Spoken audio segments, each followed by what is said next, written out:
Everybody noted it? Yes, sir. Okay. That means this paper is a merchant banking and a financial service. That means what are the available financial services are there and how merchant banking institutions, that means merchant bankers, they are providing these services. Actually, this is the content of this paper, right? So let's now we'll go to the introduction part. That is due to the development of a sophisticated and matured financial system in India, especially in the era of that is, there is a liberalization, privatization, and globalization, LPG, this concept. Okay, especially in the era of this LPG, and the development of a sophisticated and a mature financial system in India, it led to the emergence of a new sector, which is known as the financial service sector. Previously, it was not there in the economic system. Financial service sector was not there. And its objective is to act as intermediary and facilitate the financial transactions of individuals and institutional investors.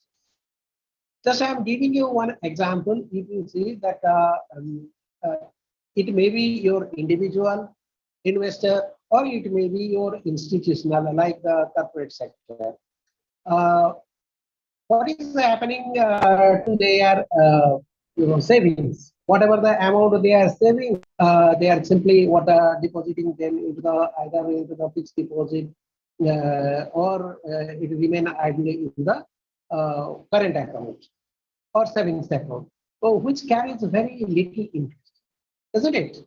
What is the exact rate of interest in the savings bank and the fixed deposit account? You have knowledge about that? Yes, sir. There is different as per banks. I mean, it's dependent but bank to it bank. will vary from five. Generally, in saving account, we are getting 4%.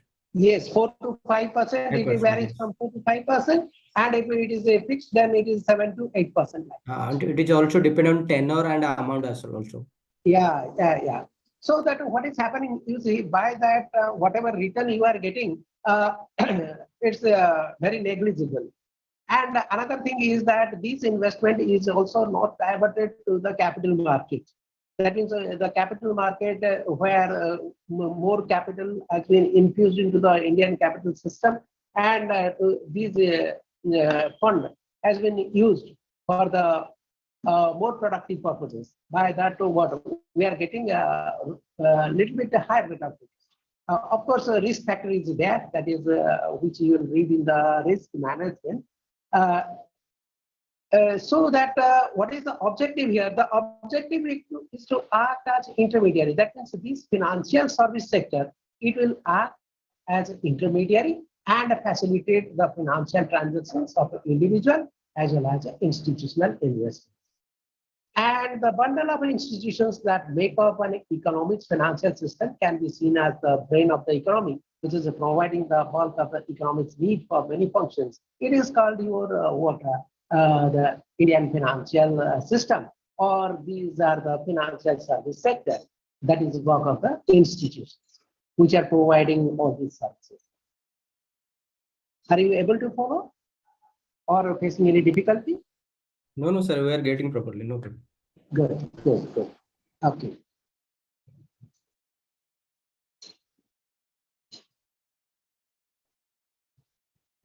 So if we'll understand this term financial service in its broader sense, it refers to mobilizing and allocation of savings. Whatever the savings that is remain idly in your bank account, that will be mobilized for more productive purpose, which is used as capital investment. That means this fund will be utilized by the capital market, where it is used for more productive purpose. And particularly this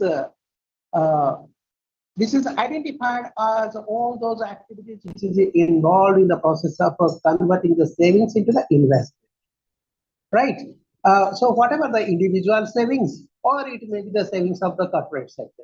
So it has what the entire process of a transformation of the savings into the investment is your whatever that is financial service in its broader sense.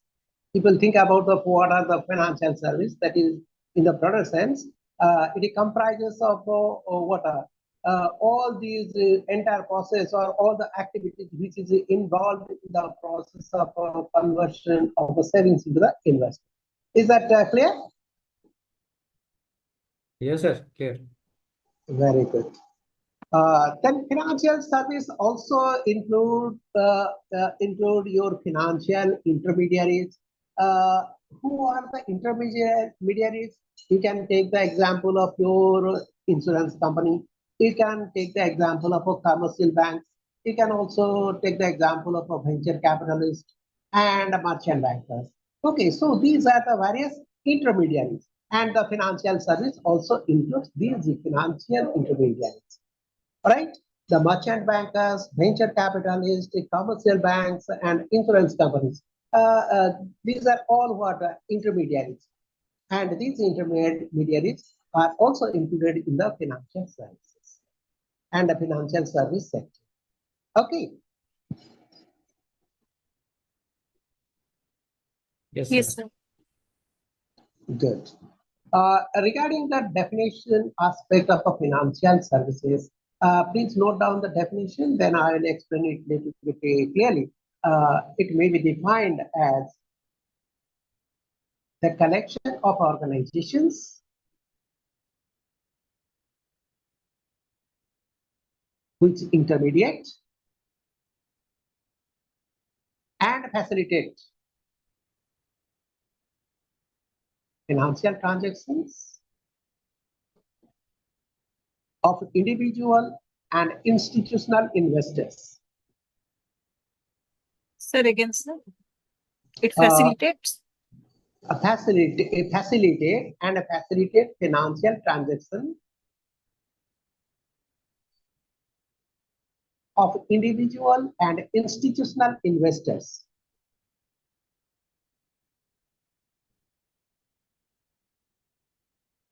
resulting from their resources allocation activities through time. Sir, institutional investors. Uh, institutional investors resulting from their resources allocation activities through time.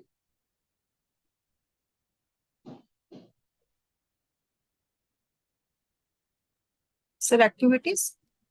Activities through time. Through time. Sir, please Inverted repeat again, time. sir. Sir, please repeat again. Okay. Inverted comma start. The collection of organizations which intermediate and facilitate financial transaction of individual and institutional investors resulting from their resources allocation activities through time. Is it okay? Yes, sir. Good. So from this definition, we understand this what financial services.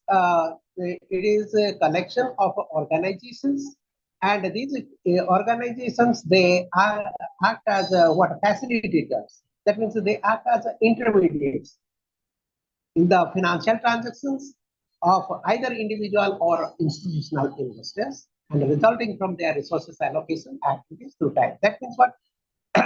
Time is the money. You know, time is the money. That means if your money will be invested in anywhere, then according to the timing, it will multiply. That is through time. That means the resources allocation activities. That means when your investment is what transferred into your savings are transferred into invest, and this is multiplied through the time. That means if you invest it for 5 months, then suppose if it will be 2 times, then after another 1 year, it will be 3 times. After another 1 year, it will be 4 times, like that. Okay.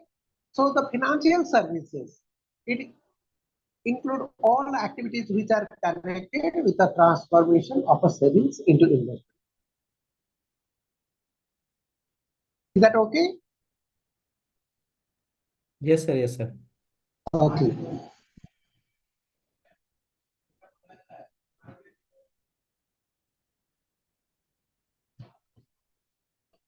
So we have already understood what is that means what are the financial services, and whether individuals or the institution they are the players of this financial service sector. Now we'll understand what are the role of the financial services.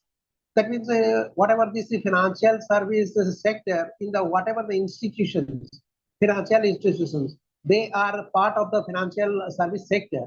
What role they are actually playing? The financial services, it cover a wide range of activities. They can be broadly categorized into 2 parts. One is your traditional activities, and another is your modern activities. Okay, traditional activities means what?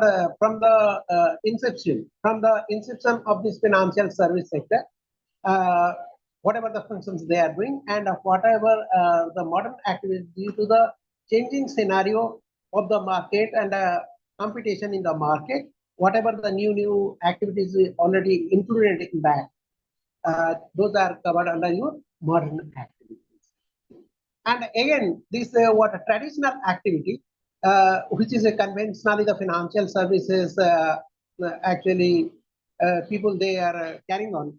That is also divided into 2 parts. That is the fund-based activities and non-fund-based activities.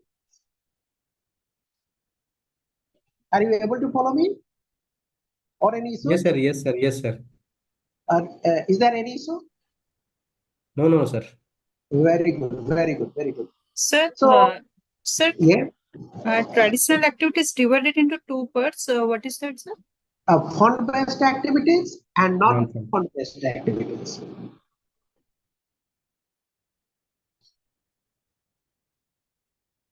Okay, so fund-based activities and non-fund-based activities. What are they? First, whenever if I'll give some example, then only you will understand. So let's go ahead.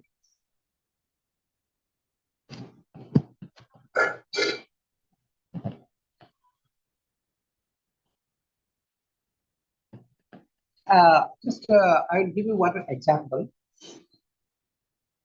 You know the process of issue of shares or debentures. Yeah, yes, sir. We know that. Okay, actually, the corporate sector, in the corporate sector, actually, they are facing the financial crunch, or whenever they require fund. So there are various options in their hands. Either they will issue shares or they will issue debentures. But there is a little bit of difference between the shares and debentures, because shares are the symbol of ownership, whereas the debentures are the symbol of a creditor. Is that means debenture holders, they are what? Creditors of the company, and shareholders, they are the owners of the company. Is that right? Yes. Yes, sir. Okay. So whenever the company issues shares or debentures for the first time, it is called actually IPO, that is initial public offering. It's a technical process. What? It is an IPO, initial public offering. For this purpose, the company first issue shares to the public, issue prospectus to the public through the local newspaper or leading newspapers, so that whatever the information provided in these prospectus, the what prospective investors, by going through the detailed information which are provided in the prospectus, they are what contributing to the shares and debentures of the company. Is that right? What is a prospectus? You able to understand prospectus? Yes, sir. Okay. So whenever the company issue these prospectus, then what are the prospective investors? They are contributing to the shares and the debentures of the company. But there are little bit chances of under subscription. Again, the question is that what is under subscription? Actually, you see, whatever the entire amount of the shares the company decided to issue to the public, it is called the subscription size. It is size of the subscription. And if the company will receive the application for less number of shares, then it will be what? Under subscription. And if the company will receive more applications, then it is a case of over subscription. Is that clear? Over subscription and under subscription. Sir, please repeat again, sir. Okay. You see, suppose the company has decided to issue 20,000 shares to the public.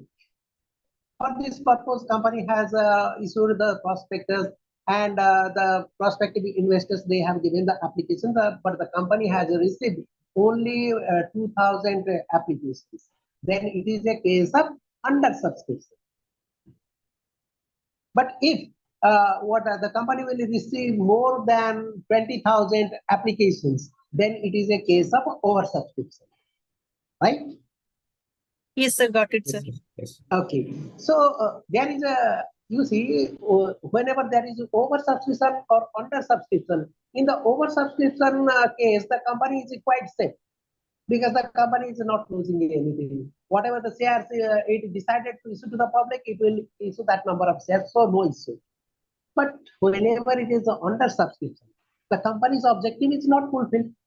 And there is a SEBI guideline. According to the SEBI guideline, the minimum subscription amount must be received by the company. If the minimum subscription or amount will not be received by the company, then the entire issue shall be cancelled. That means the company is supposed to refund the entire amount, whatever received from the public. Is that right? Yes, sir, absolutely correct. Okay, so what is the problem with the company? There is a danger that the company may receive less applications, which is less than the minimum subscription. So that there is a fear of losing the entire IPO. That is why what these companies, what they approach certain financial institutions or bankers. These are called merchant bankers particularly, so that they are underwriting. That means they are taking the risk that if the company will receive application for less than minimum subscription, then the entire subscription will be taken over by the merchant bank. Why? That is for the for what? For a commission, right? That means they are giving one type of जैसे कि आप you people you see, whenever we are making the insurance, that means if some mishappen will be there, some mishaps will be there, then they will cover that.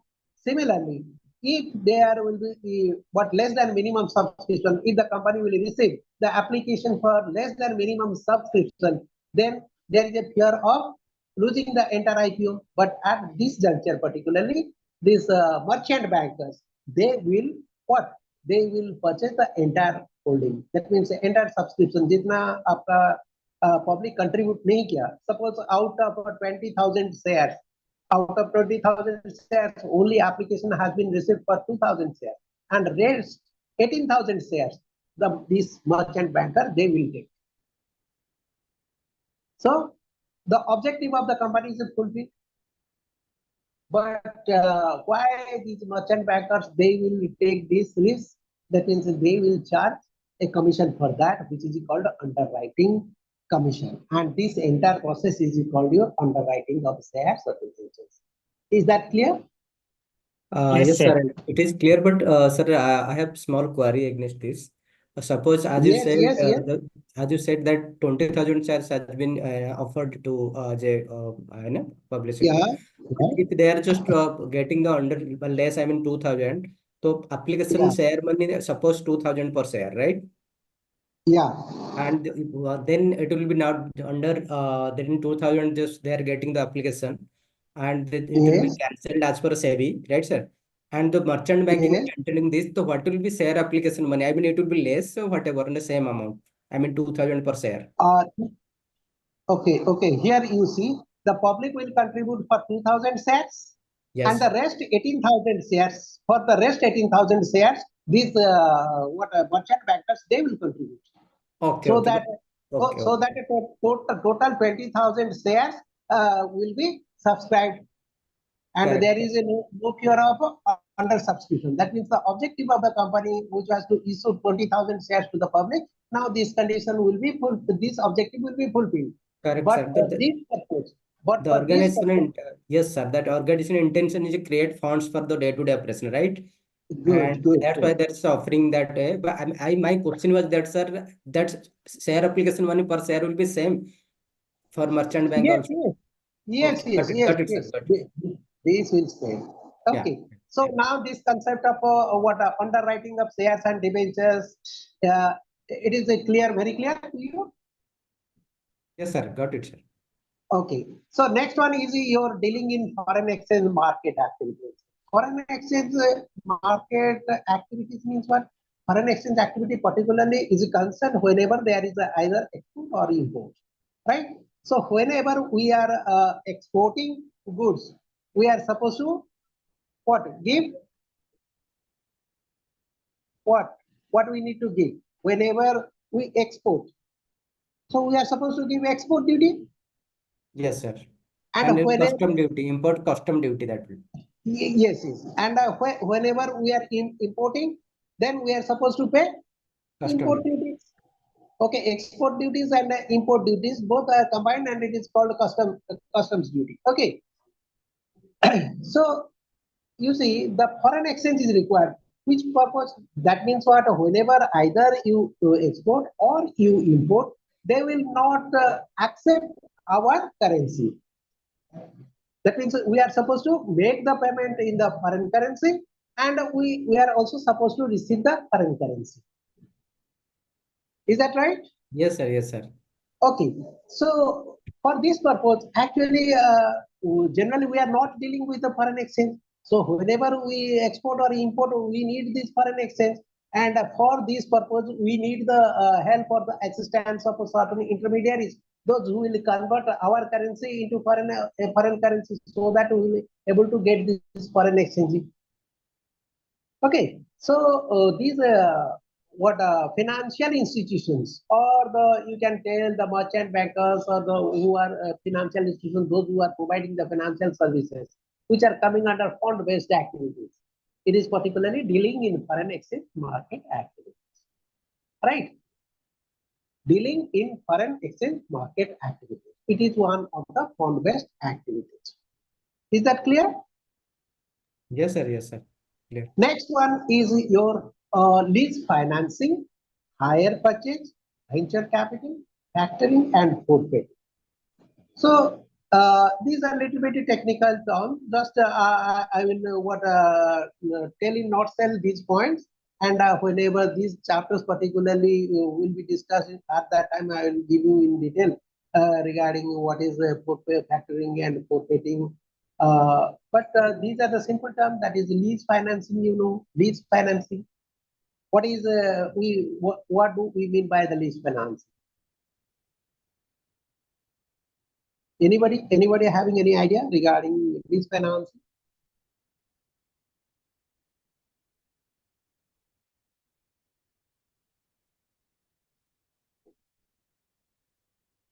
Yes, anybody having the idea regarding lease financing? Uh, it's an agreement made between the owner and something as to grant Uh, some. Very good, very good. Actually, you see, what is the objective is here, instead of financing directly taking a loan from the bank or the financial institutions, if we'll get that asset to use, that is what a lease financing. Under the lease financing, there is a contractual relation, or that is a agreement between the both the parties, that is the lessor and the lessee, whereby the lessor, that is the owner of the asset, allow the leasee, that is the user of the asset, the right to use that asset. And for that, they are expecting that is a lease rent. Is that right? Lease financing. This is a little bit technical thing whereby the actual user, whenever suppose I am one industrialist and I need a particular type of a plant, and for this plant, actually suppose 20 crore is required, and I don't have so much money. Then first, what I will search who are the suppliers of those plants. Then I will discuss with these merchant bankers or financial institutions that these financial institutions, they will they will purchase the asset and they will let on lease to use the asset. For that purpose they will charge a certain commission, like the thing that is called your lease rent. For example, whenever suppose you are letting your house on rent, that rent is one type of a lease, right? Renting the property. Suppose if you have a property that is what a flat in Bhubaneswar, and you don't want to use that, then what you can allow other, but you are the owner. You are the owner, but you are allowing other people to use that property. Why? For rent. So that is one example of lease financing. Here, instead of this what house, they are financing what a plant, machinery, and other things which are actually used as a capital asset in the business, right?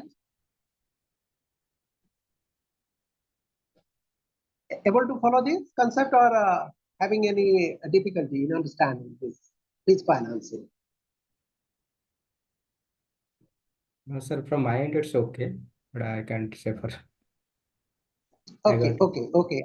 I'm explaining it once again. I'm explaining. You see, in a lease financing, particularly what is happening, whenever any either it may be individual or any firm or any company, whenever they require certain capital assets. Okay, so when they require this capital asset, first they find who are the actually supplier of this capital asset, and what is the price for that. But actually they don't have that capability to purchase the asset, so they are actually what are making agreement with the third party, that third party will purchase the asset from the supplier. Okay, from the supplier or from the manufacturer they will purchase, but they will allow the use of this product. This product, that means this asset, for a rent, that is called a lease rent. Now you're able to understand. Here there are three parties. One is the leasee, another is the lessor, and another is what? Supplier. So from this supplier, actually, if you want to purchase, then directly you will make the payment to the supplier and you will purchase the goods or purchase the asset. But here what is happening? You don't have you don't have money to purchase that. Then you will deal with another party, third party. That third party shall be called as a lessor. That third party will purchase the asset, become the owner, but you will be allowed to use the property. That is what a lease is. Now you are clear? Yes, sir. Very good. So next one is a hire purchase. In the hire purchase, what is happening? In the hire purchase, here the intermediary is only the bank. That means suppose if you want to purchase the car, now car rent, you see what car loan is becoming very easy nowadays. So if you want to purchase the car, then what the bankers will be the financiers, right? The bankers will be the financiers. And what is the difference here? You see, apart from the lease financing, here the ownership transferred to your name. The ownership transferred to your name, and you can use the property, but you are supposed to pay the installments to the bank. If you will not pay the installments, then the bankers, they have the right to recover that asset from you, and by again selling that in the market, they will recover the entire amount of you. Is that clear? That is what I have. Yes, sir. Yes, sir. Then another term, venture capital. So venture capital, it is actually what some qualified entrepreneurs are there. So these qualified entrepreneurs, they are what are planning certain new projects. Okay, these projects are high risky projects, and generally the financial institutions or banks, they are, whenever there is what much risk, they don't want to invest in those projects particularly. But these what are merchant bankers, the merchant bankers, they particularly finance these projects. This is called your venture capital. Venture capital means what are financing the risky projects which are developed by the qualified entrepreneurs. Okay, then another few difficult terms are there, like factoring, forfeiting. Here, these are the financial products, but it is a little bit technical, which we'll discuss in the forthcoming sessions. So under the fund-based activity, first one is your underwriting of shares and debentures. Second one is your dealing in foreign exchange market activities. Third is lease financing, hire purchase, venture capital, factoring, and forfeiting. The next one is your housing finance. Housing finance, insurance service, venture capital financing. The venture capital financing is in the previous point. That is why I don't need to repeat here on the housing finance and insurance services. Housing finance, basically whenever we are taking the loan for the purpose of either purchase of a land or for the construction of a building or for its renovation, repairs and renewals and all these, then it is called house financing.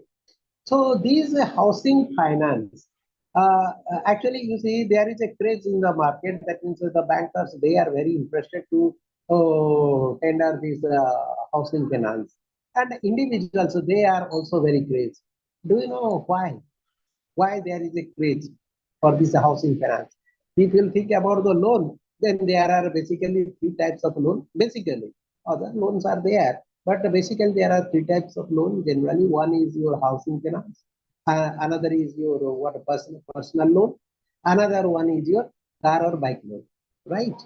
Apart from some other loans are there, but they are not major. These major are these three. What? One is home loan, next one is your car loan or bike loan, and third one is your personal loan. Am I right? Yes, sir. Yes, sir. So out of these three, why people they have a craze for this housing finance? To get exemption under income tax. Very good. Actually, I will discuss from the both sides. One in the one side, that means from the point of the view of the investors. That means those who are taking the loan. Those who are taking the loan, what are the benefits they are getting? First, the rate of interest is very low. The lowest rate of interest is there. They are supposed to pay very less rate of interest. That is why they are interested. Second thing, there is an income tax deduction regarding the interest payment part. Whatever the interest you will pay for the housing loan, that was the amount you will get as a deduction from your income tax. If you are supposed to be people, they are supposed to pay income tax, then you will get deduction. Apart from that, there is also another thing, that is you will also get some extra income, that is in the form of what? Rent. If you acquire the property, You can build your future asset also. yes. So first thing, you are getting the asset. Second Yes. thing, you are getting the loan at the very low rate of interest. Third thing, you are getting income tax deduction. And fourth thing, you are getting monthly income. Okay, that is why individuals or those who are taking the loan, they are interested. But why the bankers, they are interested? Sir, for bankers point of view, it is long-term loan, and they will be it is the housing loan. It's long-term loan. I mean, it's for 15 years, 20 years, and they're getting interest amount what they have invested to in individual liability. As I already told you, in a housing finance, the rate of interest is very less. So bankers, they are getting very less amount of interest. But why they are interested? But less, but the duration, I mean, tender is long. Sir, it is a very secured loan. It is a very secured loan as a collateral. The property is mortgaged with the banker. Yes, that is the core fundamental. Here, the bankers, they are interested due to that only, because what it is a highly secure. Why? Because you see, suppose if they are granting you car loan and you purchase the car, not able to repay the installment in due time, whenever the bank will recover that asset is not in a condition to repay the entire amount of loan. But it is if it is a case of your housing finance, then it is what its value is increasing. So that if the party is not in a position to repay the amount, loan amount, then the bankers what they will immediately take over the asset and they will recover the entire amount of loan along with the interest. That is why as they are fully secure, so far as the interest as well as the capital both portion is a is a factor. They are quite secure, so that they are very interested. Another thing, it is a long term and a huge amount. It is a long term and a huge amount. Generally, housing loan it is for lakhs, but a personal loan, people may take the personal loan 30,000, 40,000 like that. But here, the housing loan minimum, 4 lakh, 5 lakh minimums, it is started from 4 to 5 lakh. And it is only कहीं पर 5 करोड़ 10 करोड़ भी हो सकता है ना?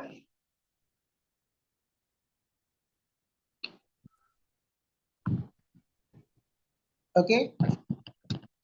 So we have already discussed, that is underwriting of shares and debentures, dealing in the foreign exchange market activities, then lease financing, hire purchase, venture capital, then housing finance, and then it's insurance services. Insurance services, there are due to the emerging requirement of the market, different new type of insurance is coming into the market, starting from your health insurance, then your property insurance, then your any type of business activities. Now people, they are getting insurance. So these insurance services have been also provided by the financial institutions under fund-based activities. Okay. Then dealing in the secondary market activities. Secondary market activities, but what do you mean by the secondary markets? You have any knowledge regarding the secondary market? Capital market, stock market. Yes. You see, capital market or stock market is called your secondary market. So what is a primary market? Money market. Money market. Security market. Yes. Security market. Security market. No, Call security money market. market. Sir, where one investor buy from other investor. Actually, you see, whenever for the first time, when the company issue the shares or debentures to the public, okay, that is coming under your primary market. Okay, and whenever once it is deal in your stock exchange, then it becomes a secondary market, right? Whenever in the IPO process, when the company first time issues shares to the public, that means directly the company issues shares to the public, then it is your primary market. And when these shares deal in your stock markets, that means after listing in your stock exchange, recognized stock exchange, then it will be traded in the stock exchange. Once it will be traded in the stock market, that is what your secondary market. Okay. So primary market activity is your IPO, and the secondary market activity is further trading in the securities. Under securities, everything are coming, your shares, debentures, and many other financial instruments, which we are generally what are dealing in the stock market. Okay. Next one is you're participating in the money market instruments. So there are various money market instruments out there, like treasury bills, discounting bills, commercial papers. So these are the various types of instruments which are used in the money market by the investors, and these financial institutions. These financial institutions, they are dealing with this, and this is coming under your fund-based activities. So almost all the fund-based activities I have already discussed. Now we'll go to the non-fund-based activities. So in the fund-based activities, any other queries? Sir, excuse me, I have one query. Whether in case of underwriting, the merchant banker will purchase the short covered number of shares to get it the minimum number as per SEBI guidelines, or as per the minimum number as per the number as circulated in the as given in the prospectus. What will be the Yes. So whatever your 20,000 query, prospectus? Yes, sir. Actually, if it is a general, that means whenever these merchant bankers, they are of two types of agreement. One is general, another is special. So whenever it is general, that means to cover only the minimum subscription. But whenever it is special, that means they will cover the entire issue. That means entire amount, जो कि वो पूरा 20,000 जो होता है. Okay. Okay, sir. Okay, sir. In that case, is there any variation of commission? Obviously, this commission will vary according to the nature of the services. Whenever, because you see, if the company will take over the entire shares, then much risk is there, na? That is why there is a variation in the commission. Okay, it's fine. Sir, at your time, my request, if you kindly explain the term derivatives at your time, not now. When you will, it will. Okay, sure. We'll discuss the derivatives, and now we'll go to. It is already time, or some time is left also. Yes, sir. We have 10 minutes left. Okay, so within 10 minutes, we will discuss a little bit some more items. That is, fund-based activities we have covered. Non-fund-based activities, we'll go through the non-fund-based activities.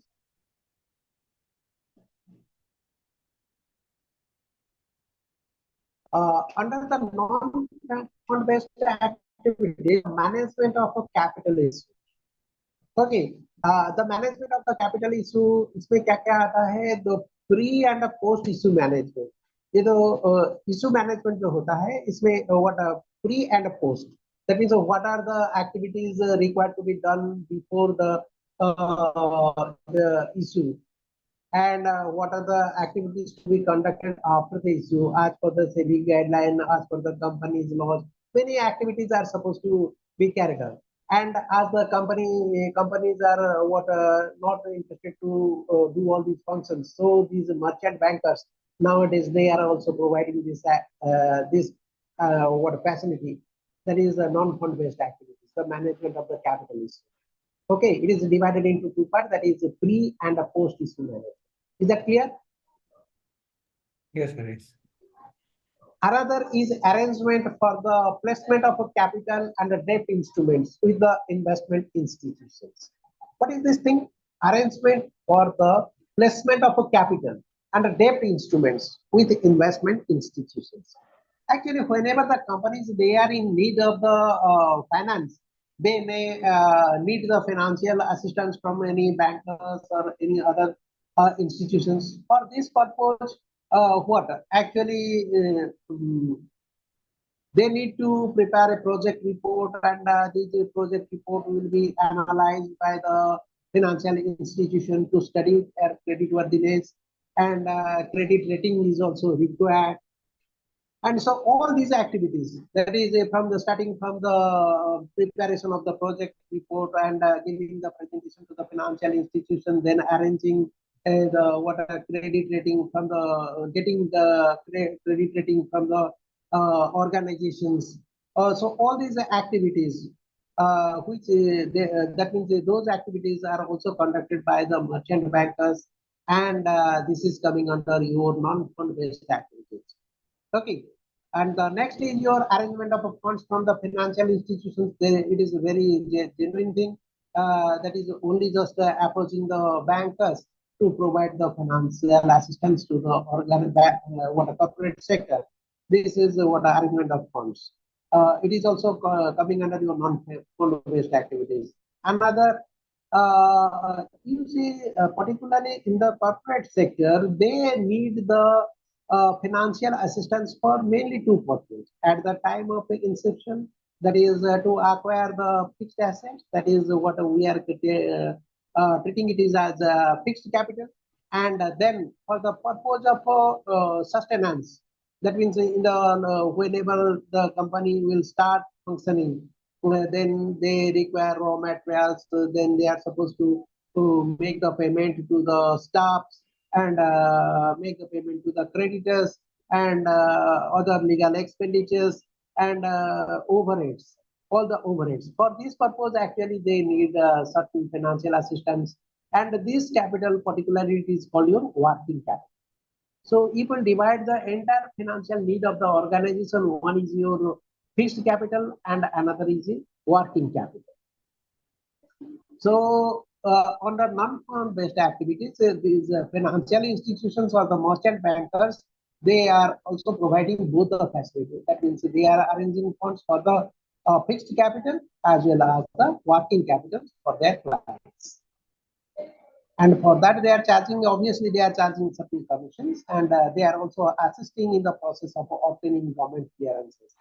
For many purpose, whenever you see there is a licensing process is there, suppose if you are manufacturing allopathic medicine, you need to get the drug license. Then various other licensing procedure are also there for different type of activities. Different whenever the corporate sector they are doing multiple business, as they are multiple activities they are carrying on. So many type of these licensing and all these government clearances are required. And these financial institutions they are also providing these under non-fund based activities. Is that clear? Under non-fund based activity, the management of a capital issue, then arrangement for the placement of a capital and a debt instruments with the investment institutions. Next is your arrangement of funds from financial institutions, arrangement of working capital for the clients, then assisting in the process of obtaining government clearance. So these are coming under your non-fund based activities. Are you clear in this, or any issue is there? In any point which just I have to?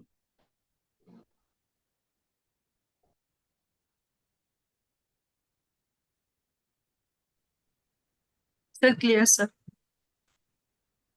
Okay, so I think time is over and we need to. Sir, from next class, please share the PPT, sir.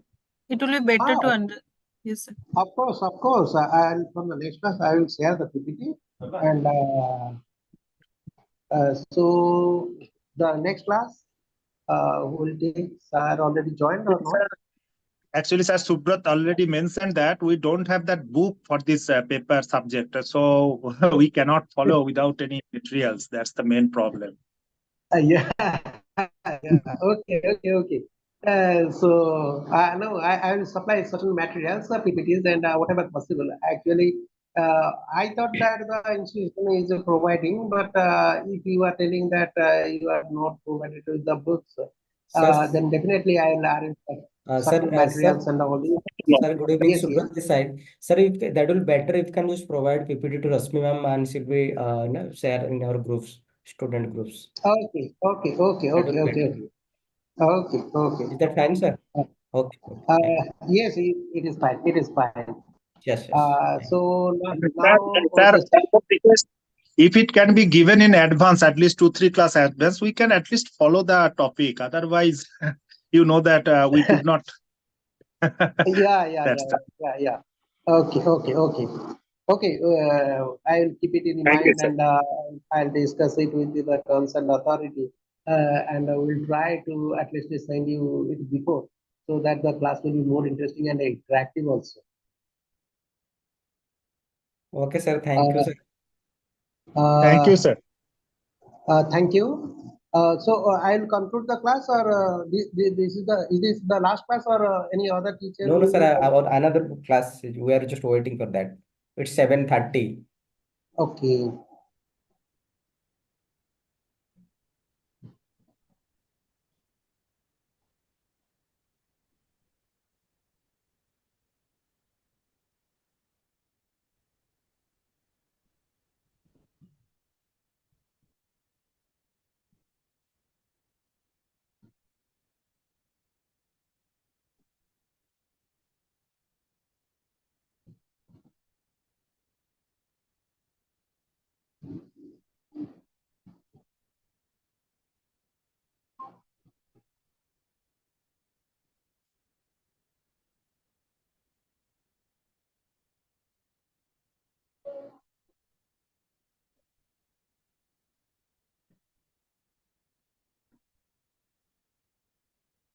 Good evening, sir.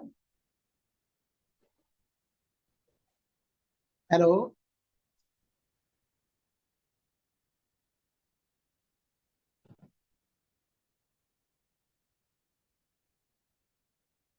Am I audible, students? Yes, sir. Yes, sir. We are able to listen. Perhaps sir has joined. Ji Sahu sir. Okay, okay. Sir, good evening, sir.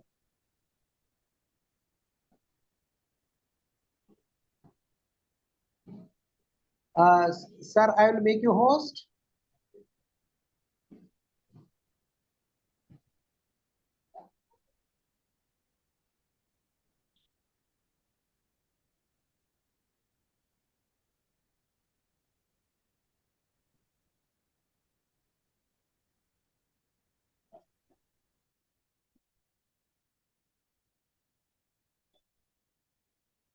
Hello. Sahu, sir.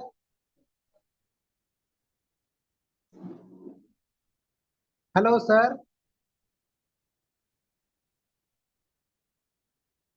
Sir, I am audible.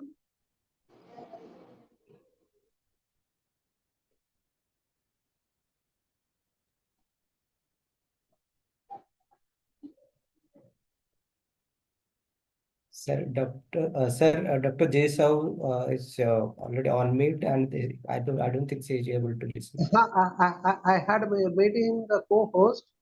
So sir will continue the class. I am leaving the class. Okay, sir. Students, thank you all. Thank you, sir. Good night, sir. Okay, good night.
Sarah joined, no?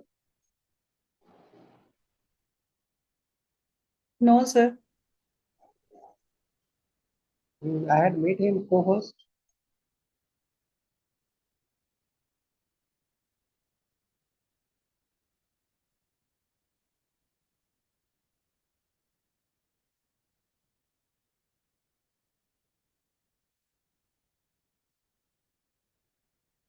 Sir, please unmute. Sir is muted.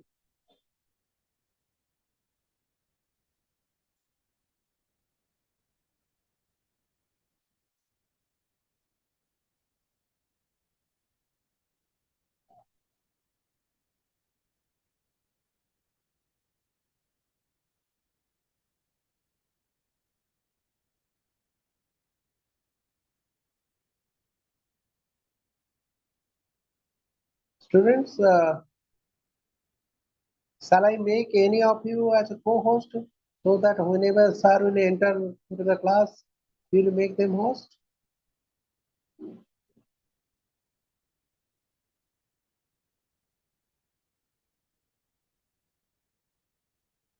Am I audible?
Am I audible? Yes, sir. Good evening, sir. Good evening. Is my voice clear to all of you? Yes, sir. Okay, thank you so much for confirming. So let us start with our discussion. Okay, so right now we are going to discuss about analysis and portfolio management. I hope you have already seen your syllabus. Have you seen your syllabus, everyone?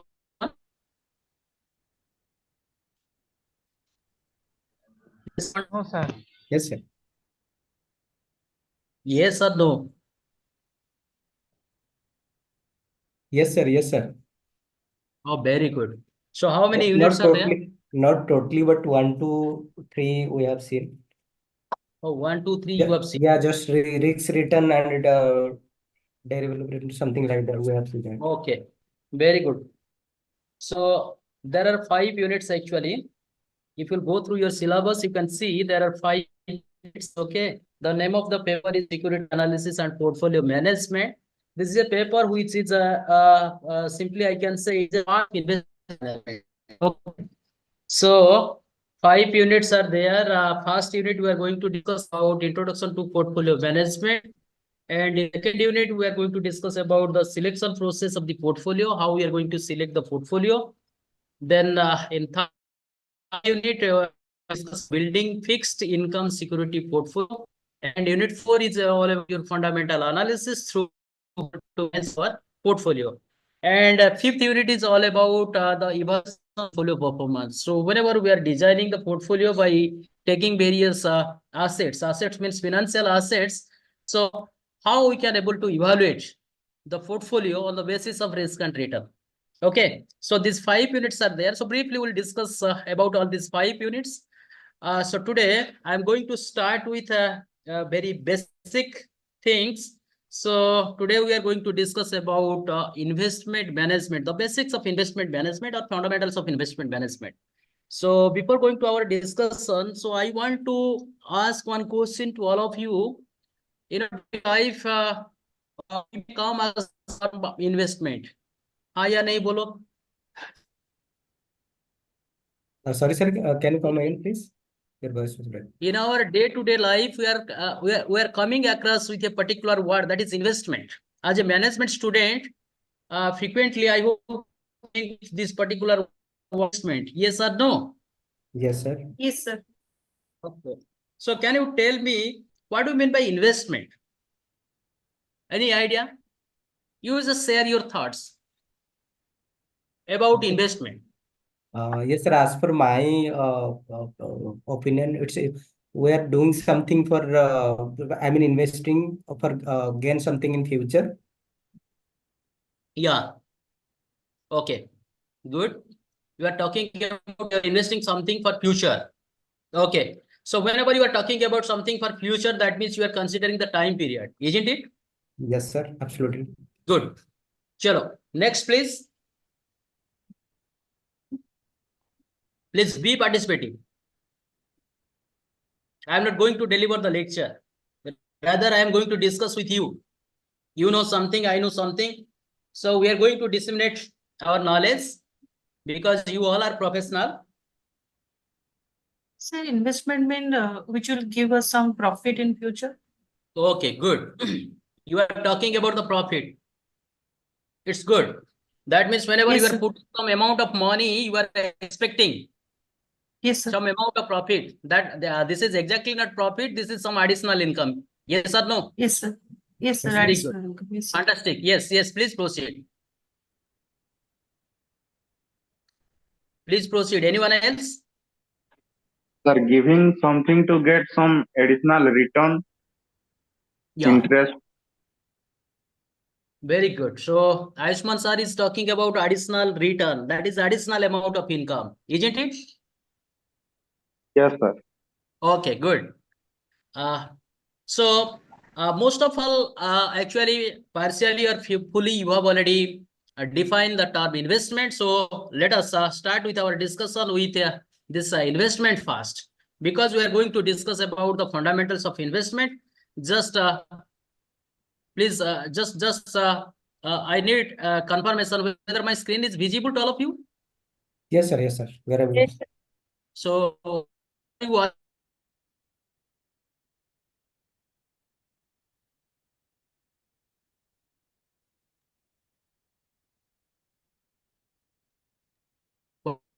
in my screen. Just confirm, please. Yes, sir. Okay. Is it visible to you? Am I audible? Yeah. Yes, sir. It's visible. Yes, sir. I am not visible. My Visible? screen is visible because I Yes, have sir, already visible. switched up my video. Yes or no? Yes, sir. Yes. Okay, good. Chalo. So what are you watching in my screen? Just confirm so that I will proceed. Sir, All a of you. flower bouquet. Okay. Power bucket. Power base. Is it so? Yes, sir. Okay. I am in the second slide actually. Is it visible? Second slide, investment management. No, sir. No, sir. Still not, sir. But we Not are visible. able to see your left side, but not in front page. So next page is investment management, but we are not able to see that. Okay, We are okay. able to see the previous page of that investment management. Okay, okay. Once again, I'm sharing. Just confirm me.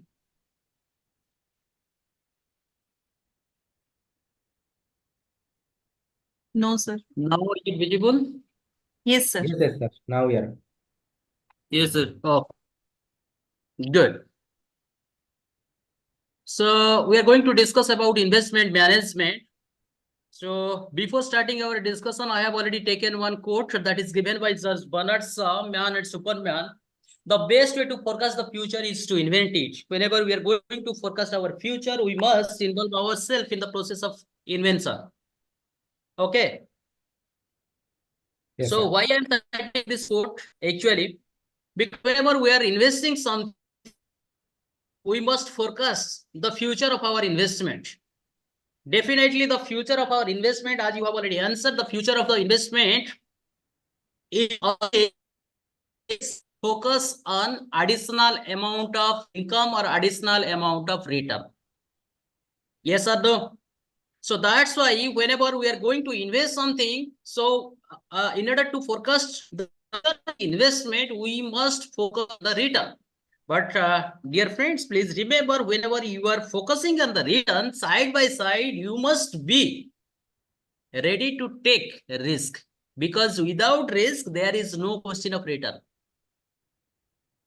Risk and return, both are simultaneously moving in investment instruments. So whenever we are investing something in any kind of investment instruments, that means we are expecting return. Side by side, we must assume certain amount of risk. Yes or no? Yes, sir. Yes, sir. Very good. So this is a general definition I have already cited about investment. You all have, some of your friends have already answered about the meaning of investment. The same thing I have already mentioned here. It is a commitment of fund made in the expectation of some positive rate of return. You are talking about additional rate of return, additional amount of income. Someone is talking about, sir, future. That means we need to wait for a certain time period. Why you are waiting for a certain time period? Definitely in order to get some amount of extra income or extra return. So investment means what? Commitment of fund. That means as an investor, we have to commit some amount of fund in some avenues with a hope of to get some positive rate of return or positive amount of return, positive amount of income. Is it clear to all of you? Yes, sir. Clear, sir. Very good. So this is the general definition of investment. Now, if you look at the kinds of investments, investment may be financial or it may be economic. It may be financial investment or it may be economic investment. You can ask me one question, that what is financial investment? So please remember, investment is committed to derive future income by way of interest, by way of dividend, or by way of extra income, etc., is known as financial investment. So what is financial investment? Try to remember.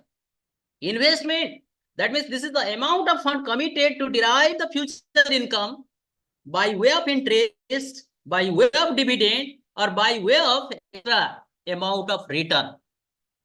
So where you are, as an investor, where you have to invest in order to get your return by way of interest or by way of dividend? Can you tell me?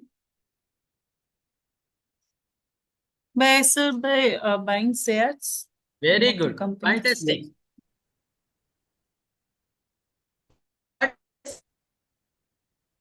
If you are buying share, that means you are investing on shares, either equity shares or preference stocks. So definitely your expectation to get the return in the form of dividend. Yes or no? Yes, sir. But if you are investing in debentures, in bank deposits, Yes, sir. Interest. what you are You have expecting? to FD, fixed deposit, recurring deposit. Yeah. But what you are expecting? Interest. Very good. So financial investment means, please remember, commitment of fund to derive the future income by way of interest, by way of dividend, or any other additional amount of income. So please remember, whenever we are talking about financial investments are always deal with the financial instruments or financial assets. So what are the financial instruments or financial assets? It may be your capital market instruments or money market instruments. Capital market instruments like equity shares. Can we add share buyback income? Which one? Share buyback income. Share? Share buyback. Share baba. Buyback. Share buyback. Okay. Yes.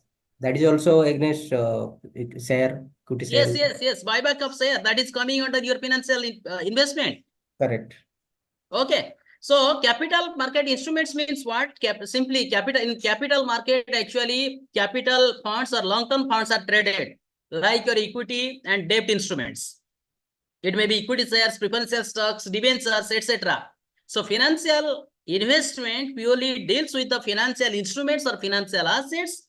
The examples of financial assets are capital market instruments or money market instruments. Capital market instruments like equity shares, preferential stocks, debentures, etc.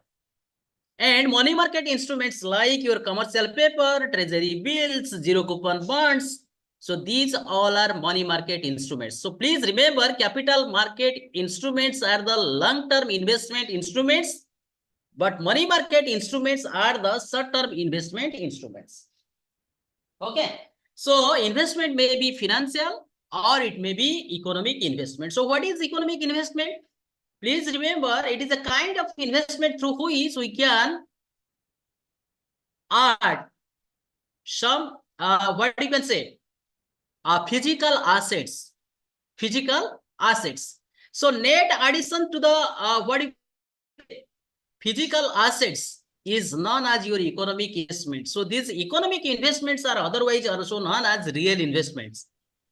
So when we are investing some amount in order to acquire some physical assets like land and building, Yes, sir. plant and machinery, furniture, fixtures, acquiring long-term projects. So these all are coming under economic investment.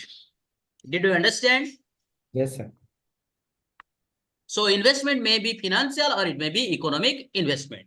Now let us understand what are the characteristics or silent features of the investment. So whenever we are investing, whenever we are investing on any investment, so what should be the silent features or characteristics of investment? So particularly I can say these four are some common characteristics or silent features of the investment. So whenever we are investing, I have already told you, as I have already delivered you, that investment, whenever we are talking about investment, risk and return is a must. Because whenever we are investing, we are expecting some additional amount of return. So return is a must. So whenever we are expecting some amount of return, we must assume certain amount of risk. Isn't it? Sir, sir, slide is not changing, sir. Slide is not changing. Yes, sir. Why? Why does this happen? Where are you now? That means which slide? Sir, we are in investment management. Page number 2. Page number 2. Yes, we are now in page number 2. Okay. So I will not share full screen because some screens are investment. This is full. Investment management, we are able to see that. Oh. Yeah, now it's Is it visible? Yeah. Finance and economic investment? Yes or no? Yes. Okay. Are the types of investment? Now we are talking about this characteristics of investment or silent features of investment. So these four are the common characteristics of any investment instrument. Please remember. So from the definition, we have already discussed about that. We are about investment, return is a must, and because return and risk are correlated to each other. Okay. So return is a must. What is the return? Return is the additional amount of income expected by the investor. Yes or no? Yes, sir. Yes, sir. Let's say you are an investor. Whenever you are investing some amount of money, you are expecting some additional amount of income. That is your return. So return is a must. Next one is risk is also accompanied with the investment. Whenever we are putting our money in any investment instruments, assume the risk. What is the risk? Risk means the probable cause of loss or probable chances of loss. Whenever we are putting our money in any investment and avenues, there may be some probability that we may suffer some amount of loss. Yes or no?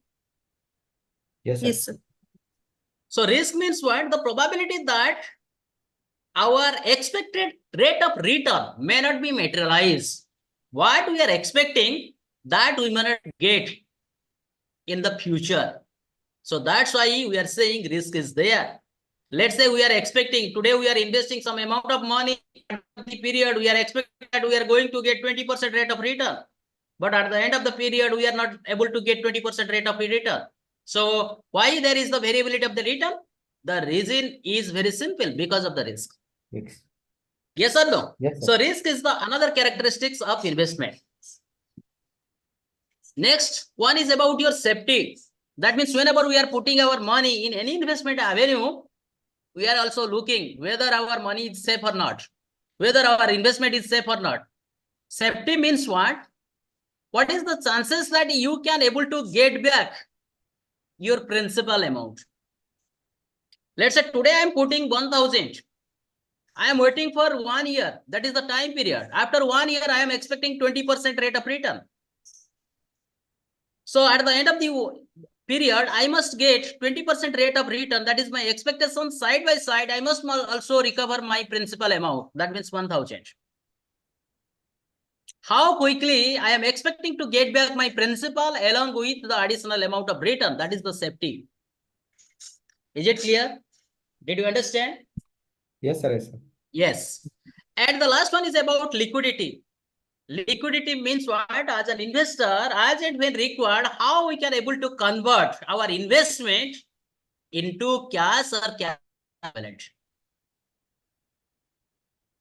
Let's say today I am holding some equity shares. Tomorrow I may need money. So equity shares are traded in the stock market. Tomorrow I may sell my equity shares in the stock market, and I can get back my money or principal amount. Liquidity means what? Please remember, conversion of the financial instruments or assets into cash or cash equivalent. What are the financial assets? It may be equity shares, it may be preferred shares, it may be debentures. So these are the instruments you are holding as an investor. So how quickly you can able to convert these instruments into cash? Yes. That is known as liquidity. Today, some amount of investment instruments. Tomorrow, you may need some amount of money. So, if your investment is in these characteristics, then you may not able to convert your investment instruments into cash or cash equivalent. In that case, we can say your investment instrument is not having the characteristics of the liquidity. Is it clear? Yes, sir. Good. So this is characteristics of investment. Now let us understand about the objective of investment. So whenever we are putting our money in any investment avenues, what are our objective? The first and foremost objective is to get maximum amount of return. Everybody want? Yes or no? Yes, sir. This is the rational behavior of an investor. You may be an individual, I may be an individual. As an individual investor, whenever we are putting our money, what we are expecting? How we are going to get maximum amount of return? Yes or no? Yes, sir. Yes, sir. Nobody wants to get minimum amount of return. Can you tell me how many of you need minimum amount of return wherever you are putting your money in any investment avenues? The answer is simply No no. answer. Yeah. If someone is saying, sir, I need some amount of loss, this is not the rational behavior as an investor. Okay. As a rational human being or as a rational investor, our first and foremost objective is to get maximum amount of return. On the other hand, who want to take the risk? Let's say you all are investor. Whenever you are putting your money in any investment avenues, how many of you want to take maximum amount of risk? No one. No, sir. And how many of you are expecting minimum amount of return? Everybody, sir. Minimum amount of return, maximum amount of risk. Do you want to take maximum amount of risk to get minimum amount of return? Or maximum No, sir. No, sir. No, No, sir. sir. No, sir. Hmm? No, no. Maximum returns with minimum risk. Very good. Okay. So in objective of investment, the first and foremost objective is to get maximum amount of return, and second objective is to take minimum amount of risk. And as an individual, if you ask me, simply I can answer, I don't want to take any risk. So without taking any risk, how I am going to get maximum amount of return or good amount of return? That may be my intention as an individual human being or individual investor. Okay. Next one is about hedge against inflation. This is very, very important. Please remember, another objective of investment. Hedge against inflation means what? Inflation is there in the market. This is one parameter or economic indicator in the economy. Yes or no? Yes, yes, sir. So inflation is there. So that's why whenever you are joining in any company or any corporate or any government sector, your company, corporate or government, that means they are the employer. They are allowing some amount of DA in each and every year. Half yearly also they are allowing some DA, dearness allowances. Why they are allowing dearness allowances? You know DA? To manage the inflation. Yes. To hedge against the inflation. Exactly. As an individual, as an investor, whenever we are putting our money must be put in such a way, and we must expect our return in such a way so that at that point of time, whatever the inflation rate in the market, we can able to hedge against the inflation. Very simple example I can cite here for your better understanding. Let's say today I am holding 100. Okay.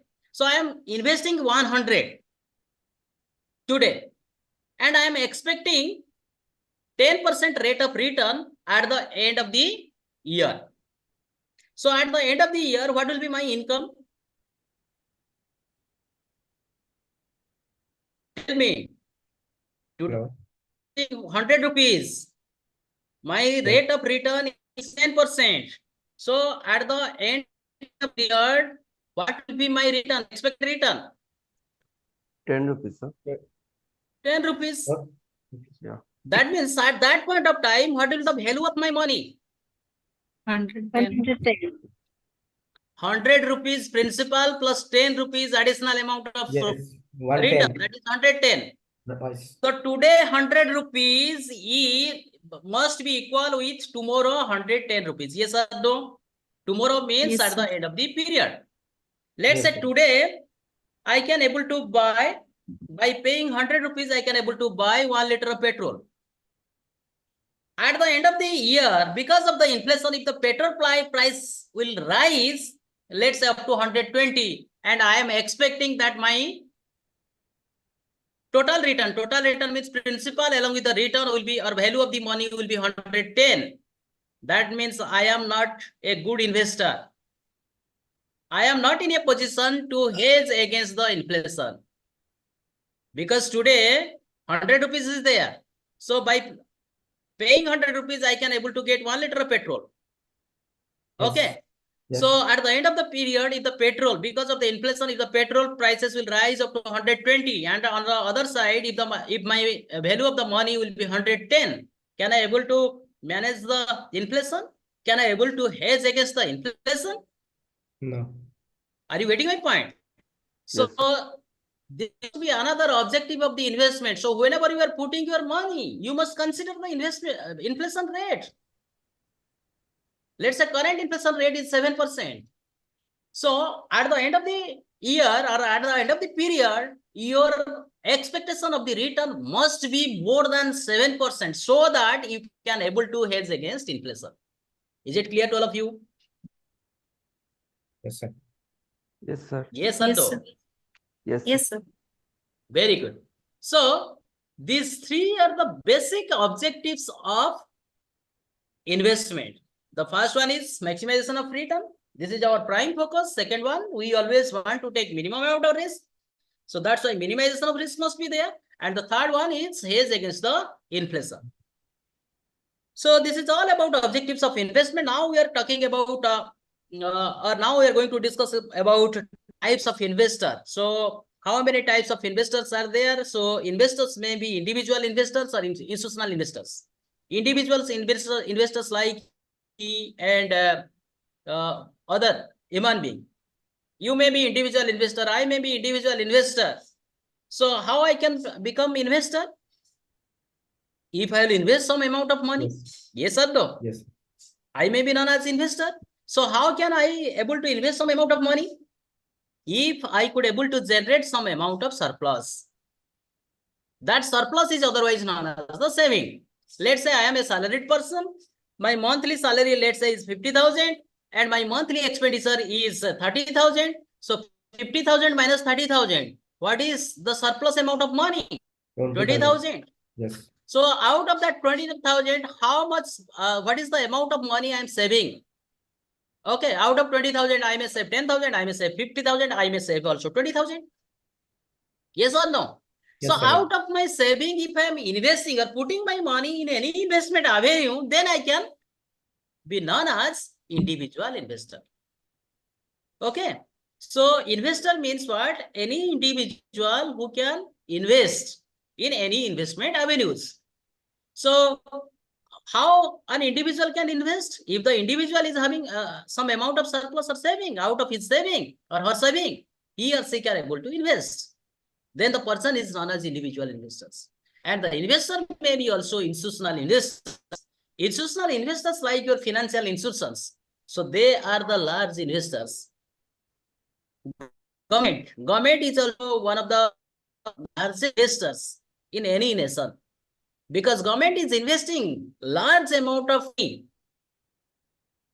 in various sectors like your development of infrastructures, development of agricultural sectors, development of health sectors, development of your road and transportation sector. Okay. So government is one of the institutions, we can say. Financial institutions like commercial banks are there. Other financial institutions are there. So they are having large amount of money. So they can able to invest also large amount of money in any investment avenue. So these are the organizations, they are coming under institutional investors. Is it clear? Yes, sir. So how many types of investors are there? Generally, there are two types of investors, individual investors and institutional investors. But on the risk appetite, risk observing capacity, the investors may be optimistic investors or pessimistic investors. So what is optimistic investor? Optimistic investors are those investors who want to take huge amount of risk with the anticipation to get huge amount of return. There are some investors, it may be individual or it may be institutional investors. These people these investors are coming under optimistic category. Why? Because they want to take as much as the risk in order to expect huge amount of return. Huge amount of return. Okay. But on the other hand, there are some pessimistic investors, those who don't want to take any kind of risk, but they want to take or they want to get some amount of return. The return may be very minimal amount of return, or you can say nominal amount of return, but the return may be steady return or fixed amount of return. Very simple example I can cite. Let's say there are two investors, investor A is there and investor B is there.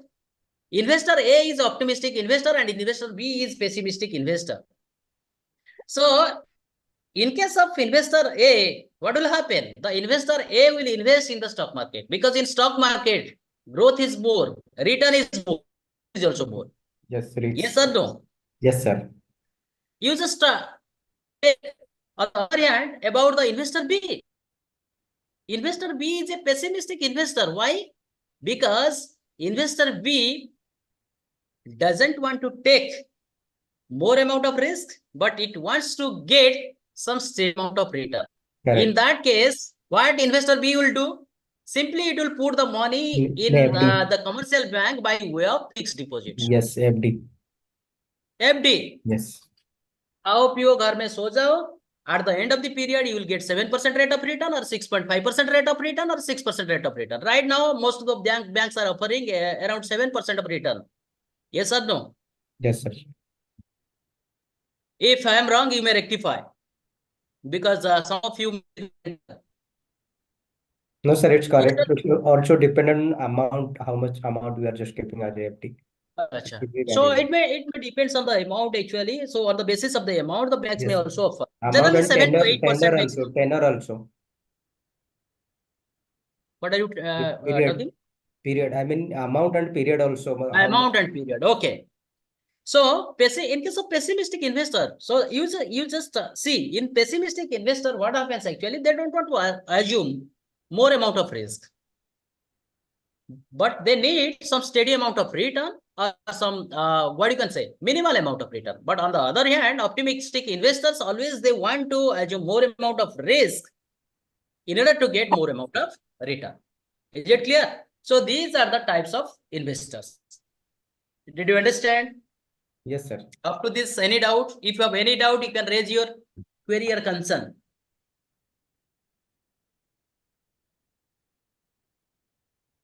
Up to this, any doubt? Am I audible, everyone? Yes, sir. Yes, sir. Very good. So let us proceed to the next. Next, we are going to discuss about these two things actually, speculation, gambling, how, what is the difference or how investment is different from speculation and investment is different from gambling. Any one of you, can you tell me? We have already discussed about investment. Investment means what? Commit some amount of fund in order to get some positive rate of return. That means putting the amount of fund with the hope of to get positive rate of return. That is investment. We have already discussed about investment. But can you tell me what do you mean by speculation or what is gambling? Have you heard this term? Yes or no?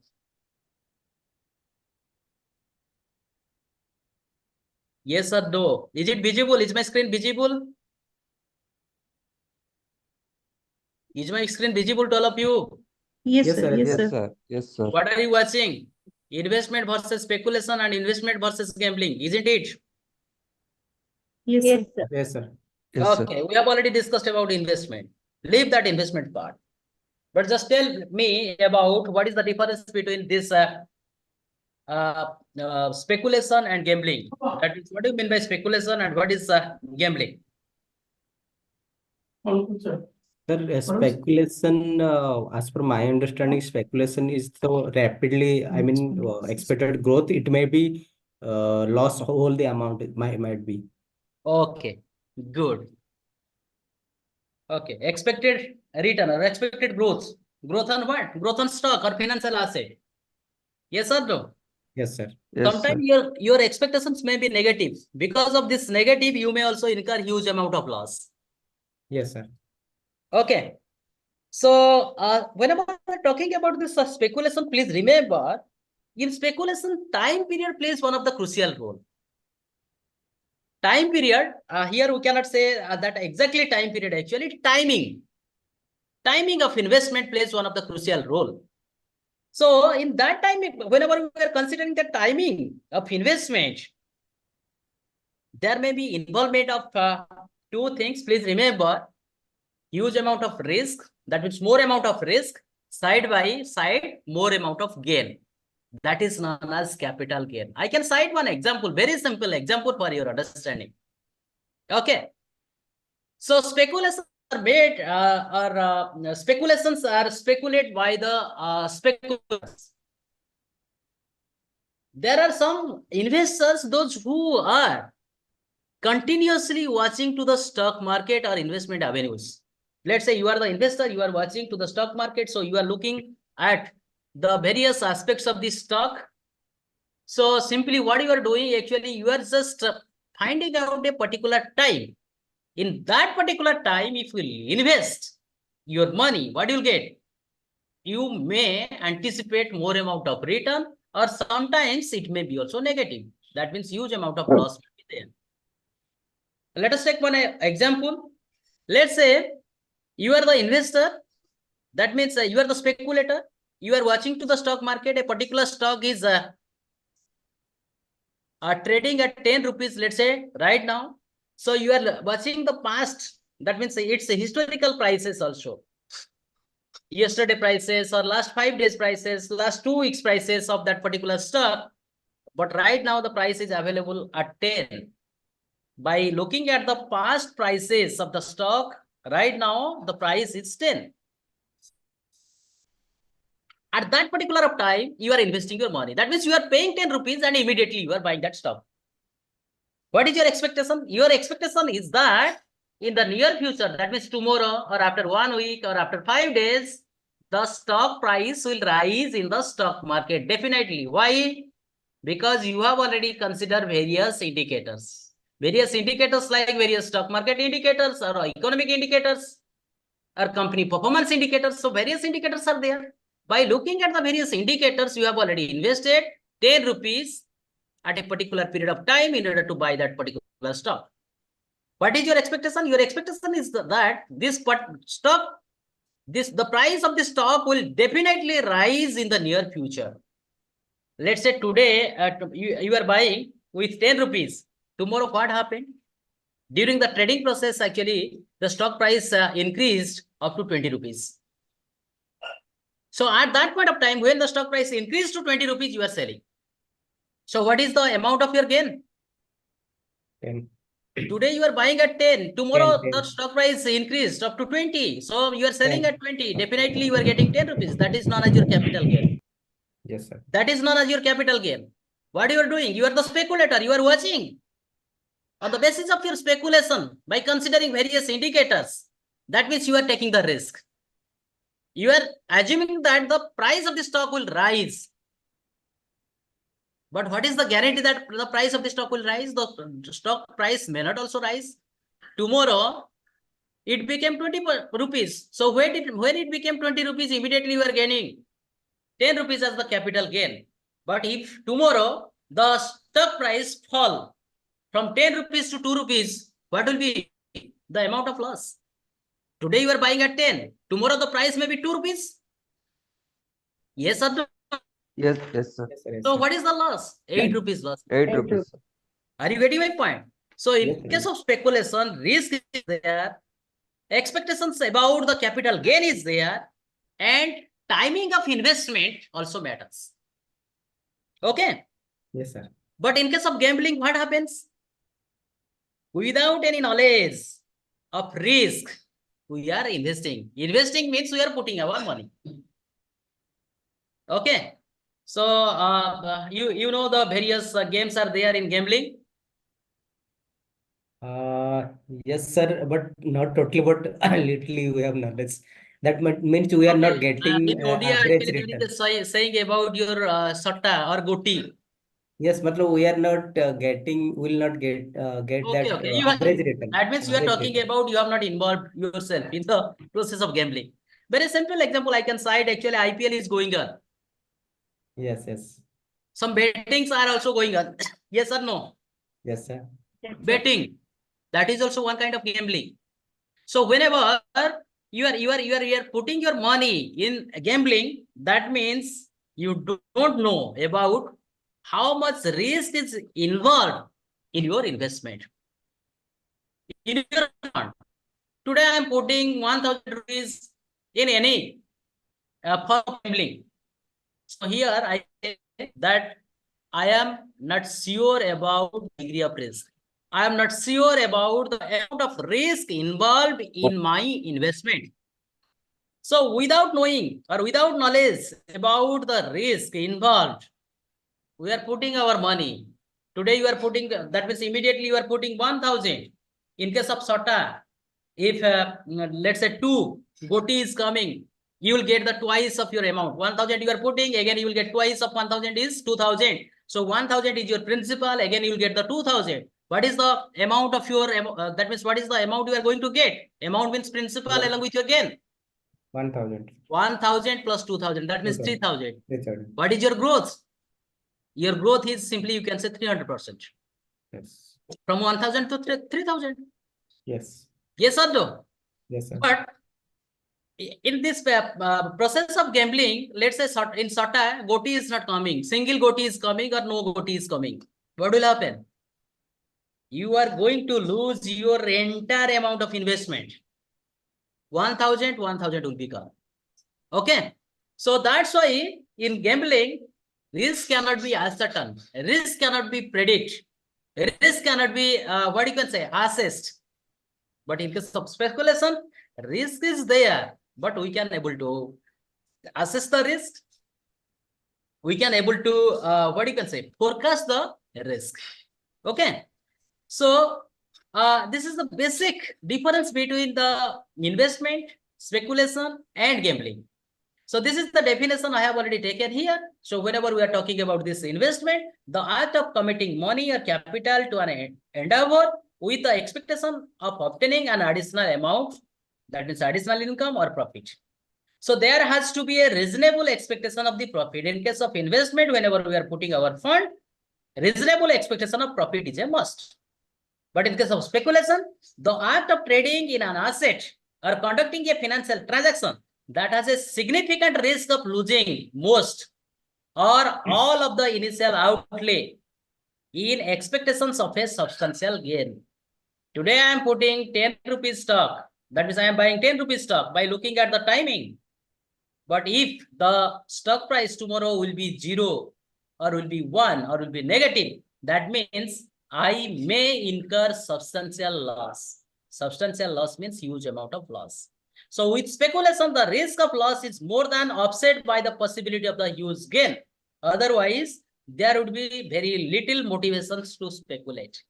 So during speculation, you can able to generate some capital gain, or sometimes you can also incur substantial loss, that is known as capital loss. Okay, so this is about speculation. Now, if you look at the definition of gambling, gambling is defined as taking something. Excuse me, sir. Sir, excuse me. Yes. If you kindly Yes. 1 second explain the loss is more than the offset. This term is in previous slide.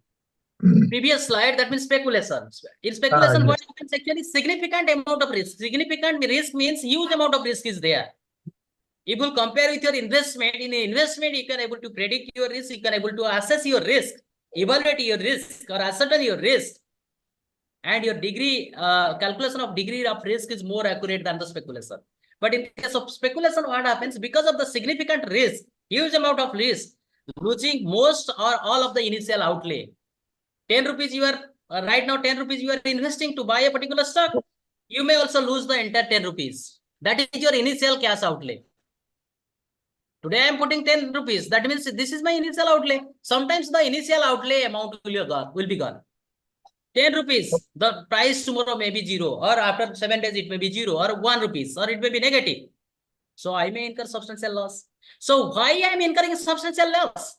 Because I am expecting a substantial gain. Yes or no? Why I am buying 10 rupees? Yes, sir. Stock Yes. today? Because I am expecting that the growth of the stock will be definite. Tomorrow or after 5 days or within a week, the stock price will rise from 10 rupees to 20 rupees.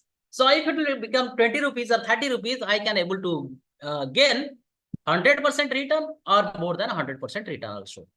Okay. Significant Yes, amount sir. of risk is there. Because of the significant amount of risk, there may be chances of loss.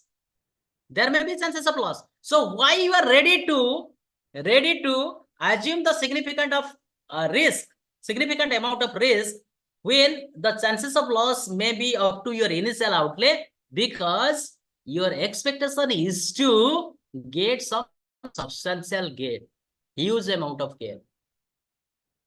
Okay. Yes, sir. Thank you. But in case of gambling, you cannot able to assess the risk. You cannot able to predict the risk. What is the amount of risk involved? What is the degree of risk involved in your investment? You may not able to get any what you can say, any predictions or any forecasting result about that. So gambling is defined as taking something on a contingency. Contingency means may happen or may not happen. The rewards are not in line with the risk, because the risk is not assumed. The risk is not assumed means risk may not be, cannot be assessed. We may not predict the risk. So when we cannot able to predict the risk, when we cannot able to assess the risk or evaluate the risk, how we can able to assess the rewards? So sometimes you may able to get 200%, 300%, or 6 times of your investment. But here, your rewards, that means your income, is not in line with the risk. Okay. And in some countries, gambling is illegal also. Are you getting my point? Yes or no? Yes, sir. Yes, sir. So this is all about your investment, speculation, and gambling. This is the what you can say in a nutshell. I have already differentiated between these 3: investment, speculation, and gambling. So what are the odds? If you look at the odds, that means gambling is unfair. That means reward not proportionate to the your risk. Why this is unfair? In some countries or some nations it is also illegal. Speculation, it is fair. Rewards are proportionate to risk. That means here risk is more. You can able to predict the risk or forecast the risk. But on the basis of your risk, you may also able to get some what you can say substantial rewards. But in case of investment, it is favorable. But that means risk more than compensated by rewards. Risk is there, but you can compensate it by the reward. Definitely, in case of investment, what you are doing, you are assessing the risk in such a way that the chances of getting reward is more. Okay. What should you be looking for in case of gambling? Actually, most of the people they involve themselves in the process of gambling, just having the fun. Casino, or you can say satta, jua, that is gambling. Or you can say nowadays what IPL betting. Yes, sir. Yes, sir. Okay, so just having fun. But speculation, good payoff. You are expecting that tomorrow or the day after tomorrow or after a particular period, the prices of the stock will rise. So when it will rise, at that point of time, you may release the stock, release the financial assets. So definitely you can able to get some substantial capital gain. But in case of investments, on the basis of the risk, return will be there, but return will be steady. That means your variability of the return will not be more. The fluctuation of the return will not be more. What should be? So in case of gambling, have wealth and looking to have fun. ज्यादा पैसा है तो क्या करेंगे? चलो थोड़ा मजा करें, मजा क्या करेंगे? मजा एंड मस्ती. Yes. Yes ज़्यादा or no? Okay. So just you may have created the wealth in the process of gambling, but you are looking to have some fun. But in case of speculation, have wealth and looking to increase it. मेरा पास कुछ पैसा है. How I am going to increase? How the growth of my amount will be more at a faster rate. Okay. But in case of investment, looking to build wealth. That means gradually we are adding some amount of return. So in a longer period of time, our wealth may be more. Today I am putting 1,000 rupees. So let's say my expected return is 20%. So at the end of the first year, I may add 20%. At the end of the second year, again 20%. At the end of the third year, again 20%. In the long run, definitely my wealth will be more. I can able to build a good amount of wealth. Very simple example I can cite. Nowadays, most of the investors, they are investing in SIP, systematic investment plans, by taking various mutual fund instruments. Yes or no? So why they're actually picking these mutual fund instruments?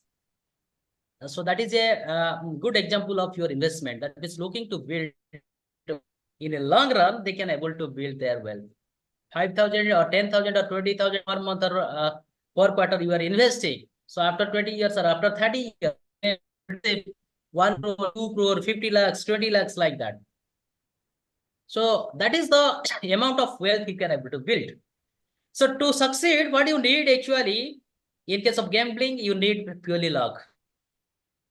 You know the luck factor? Yes or no? If your luck factor is better, then in gambling, you may succeed. But in case of speculation, expertise in the business. If you have some sort of expertise, you can able to analyze the capital market, stock market, economy of a particular country, and other indicators of the investment. Then only you can able to and you can able to get substantial gain. In case of investment, fair understanding of the common sense is required. You and me and others may be the investor. So fair understanding of the business, what we are looking. If we are going to buy any stock, simply we are looking the company's balance sheet, financial statement, whether it is generating some amount of profit or not, whether it is having some basic amount of EPS or diluted EPS. So on the basis of this basic or common characteristics, we are investing. Some common sense is required. So if you do very well and are lucky, in case of gambling, you can make a lot of money. In case of speculation, you can increase your wealth significantly with a short span of time. But in case of investment, you'll do better. That means fairly well. Gradually, you are adding some amount of return to your what you can say investment. So as a result, you can able to build the wealth. So in all the cases, if you ask, can you lose money? In all the cases, there may be chances of losing money because risk is involved. So because of this risk, there may be chances of loss also. So in the long run, in case of gambling, definitely you will lose. Let's say right now in first turn, your luck is better. So you may gain. In the second turn, your luck may be better. You may gain. In the third turn, fourth turn, you may lose. The long run, you may not sustain. But speculation is just like break even. Sometimes you may incur substantial loss, and sometimes you may also get some substantial gain. But in case of investment, you can able to make small profit. That means small amount, additional amount of income you can able to add to your original amount of investment in each and every period. So in long run, definitely you can add some wealth in case of investment. Is it clear to all of you? Did you understand? Yes, sir. Yes, sir. Okay. So this is the basic difference between gambling, speculation, and investing. So these are some investment avenues in India. If you look at the Indian scenario for the investors, there are some investment avenues available. Let's say you have some amount of surplus money or some savings money. You want to invest in somewhere else. So these are some avenues available in India. You can invest your money in corporate securities. That means company stock, equity shares or debt instruments. You can also keep in deposits in the form of deposits. You can also invest in mutual fund instruments. You can invest in post office deposits and certificates. Life insurance policies are also there. In life insurance sector or insurance sector, there are so many investment instruments available. You can invest there. Again, provident fund scheme is also there. If you are an employee, then employee provident fund scheme is there. You can also put your money. Or a public PPF, public provident fund is also there. You can also put some amount of money in order to get some steady amount of return. And there are some government as well as semi-government schemes are also there. There you can able to invest your money. So these are some investment avenues available in India. Other investment avenues are also there. So for only, I have cited very few avenues what are available for the investors in India. Is it clear? Yes, sir. Yes, sir. Sir, kindly share this PPT in our WhatsApp group, sir. So definitely I will share. So let me complete first actually. So after completion of one PPT, I will share. Okay. So first, let us discuss something so that you will get some ideas. After that, if you get the PPT and if you go through it, then definitely your understandability will increase. Okay. So Sure. I'll share. Let me complete first. So I hope today we have already crossed the time limit. Okay, so for today this much. So next class, that is tomorrow, we'll continue from here. Sir, please once again show the 11 slides, sir. 11 number slide. 11 number slide definitions.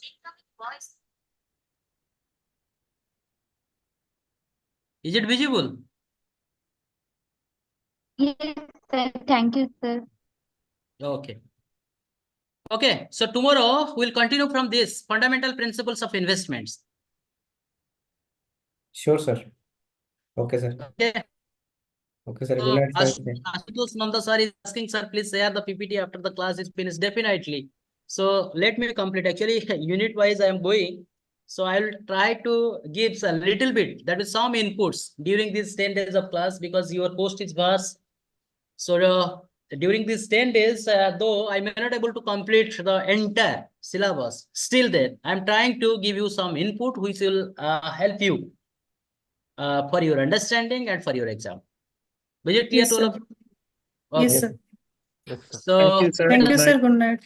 if you have any query, you can ask me right now. Otherwise, we are going to wind up the session for today. Is there any query? Subradabu? No, sir. For today class, we got properly. For my end, there is no query. Okay, okay. Thank you so much. Anyone else? No, sir. No, sir. Okay. Thank you, Vijayalakshmi Thank madam. you, sir. So let us wind up the session for today then. Thank you. Thank you so much Thank you, for sir. Good Good night, night. sir. Good night, sir. Good night, everyone. Okay. Good night, sir. Thank you so much.